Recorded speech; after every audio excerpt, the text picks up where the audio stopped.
जय जगन्नाथ मु सोनी आपको स्वागत करछि Soni kitchen and blog channel को। आशा करछि जगन्नाथ कृपारू आपण माने समस्ते भल थे जोर था भल था सुरक्षित था।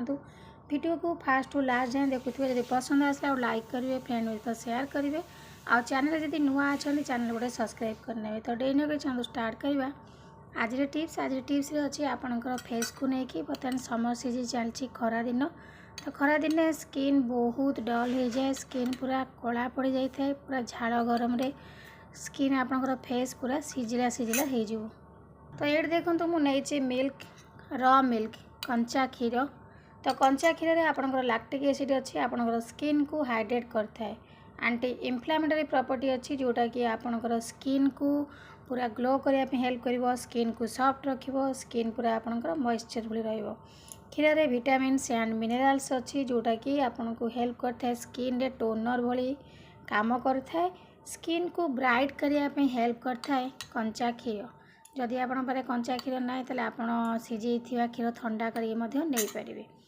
तो क्षीर को आपन खाली तुला साहाଯ୍य यदि पोछंती आपनकर फेस को बहुत बढ़िया काम करिवो। देखिए आपनकर फेस रे जेतक जमी थिवो मैला सब बाहरी आसो। देखिए आपन से कॉटन टी नहीं थिवे से कॉटन टी आपनकर कला पड़ जाए।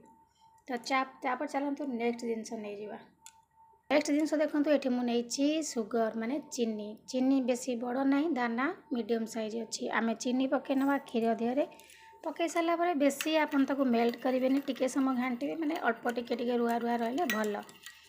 तो सुगर सी आपनकर डेड स्किन सेल को हटई थाए आपर आपणकर स्किन रे जो माने मैला जमी थिवो ताकू बाहर करदेव स्किन को गोरा करने हेल्प कर स्किन ने पूरा स्क्रबर भरी माने स्क्रबर भली काम करें ब्लड सर्कुलेशन को फेस आपंकर ठीक रखी थाए। तो देखो तो ये आम क्षीर आउ चीनी को मिसई नवा जे पूरा मिसईवा नहीं।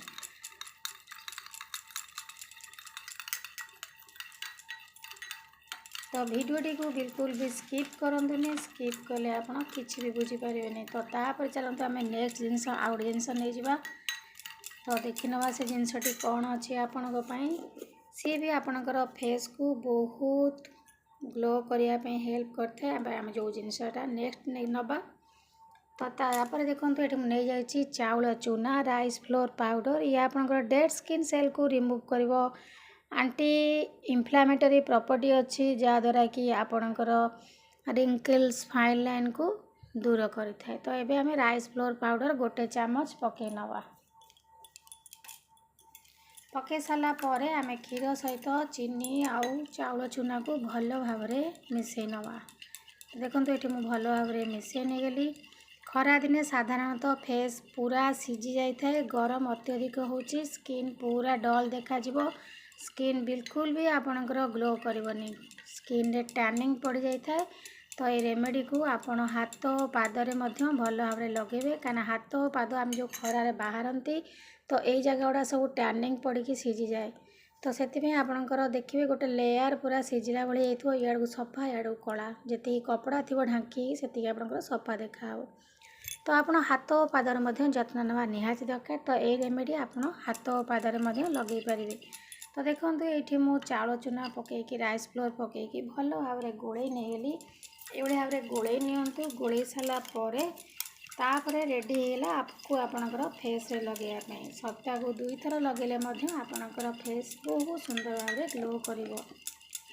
तो ये देखो भल भाव मिसई नहीं गली मिसई सारापर आपको आपणकर फेस को भल धोई ने मुहरे आपणकर कौन मेकअप रखिए मेकअप न रखिकी आपको आपणकर फेस रे भल भाव लगे नियंतु।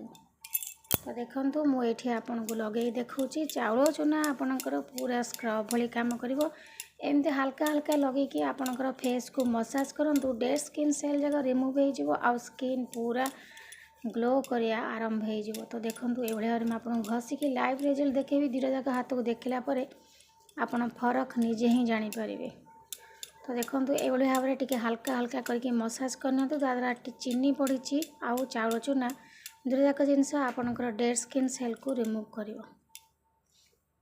तो एबे ये भाव में भल भाव में मसाज करके मुझे समय छाड़ी दूची सुखिला परे आमे धोई नवा। तो देखंतु एथर मसाज भल भाव हो गला। एबे आमे छाड़देवा ताकू टिके समय सुखिबा लगी।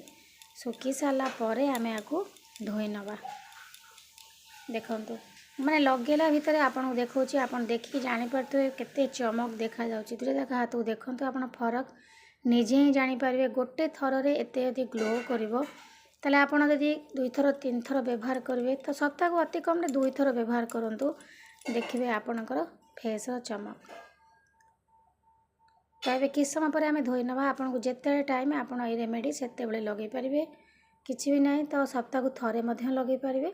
तो एबे किस समय पर सुखी सारा पर आपन को धोई की देखे नउची। तो एबे देखंतु म आपन को देखौची, आपन निजे देखंतु जानि पारिबे लाइव रिजल्ट केते सुंदर भाव रे ग्लो करची। तो गोटे थर रे देखंतु एते सुंदर यदि ग्लो करची, आपन सप्ताह को 2 थर लगेले आपनकर फेस रो चमक केते सुंदर दिसिबो आ केते बढ़ी जिवो आपनकर फेस रो ग्लो। तो आशा करछि आज वीडियो आपन को पसंद आस्तो। यदि पसंद आस्तो लाइक करिवे, फ्रेंड सहित शेयर करिवे।